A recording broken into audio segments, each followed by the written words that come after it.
आप देख रहे हैं आपका अपना टीवी चैनल आरजे रमझाझर।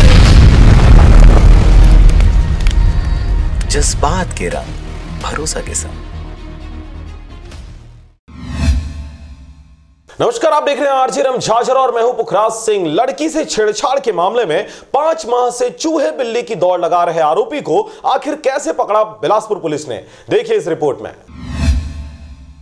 छेड़छाड़, बलात्कार और अपहरण सहित हत्या जैसे मामले लगातार जिला सहित प्रदेश में बढ़ रहा है। पुलिस व अधिकारियों की सख्त कार्रवाई के बाद भी कई पीड़ित आवाज उठाकर भी हार मान लेते हैं, परंतु कुछ प्रतिशत में कुछ ऐसे लोग भी हैं जो आवाज उठाते हैं और बगैर किसी सामाजिक बंधन से न्याय भी पाते हैं।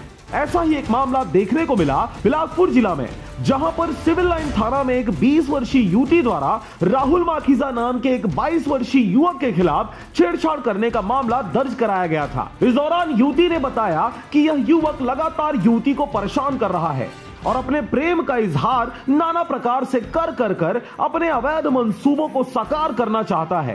बात की गंभीरता को समझकर सिविल लाइन पुलिस द्वारा लगातार अपराध पंजीबद्ध करने के पश्चात युवक को पकड़ने का प्रयास किया जाता रहा, परंतु हर बार पुलिस की आंखों में धूल झोंककर आरोपी राहुल माखीजा यहाँ वहाँ फरार हो जाया करता। परंतु पुलिस ने हार न मानते हुए अंततः 5 महीनों के अथक प्रयास पश्चात मुखबिर की सूचना पर गिरफ्तार कर ही लिया और इस आरोपी राहुल माखीजा के खिलाफ धारा 354 आईपीसी के तहत पंजीबद्ध कर गिरफ्तार करने के पश्चात न्यायिक रिमांड पर भेज दिया गया है। बिलासपुर से अमित पाटले के साथ मनोहर बंजारे की रिपोर्ट, आरजे रमझाझर।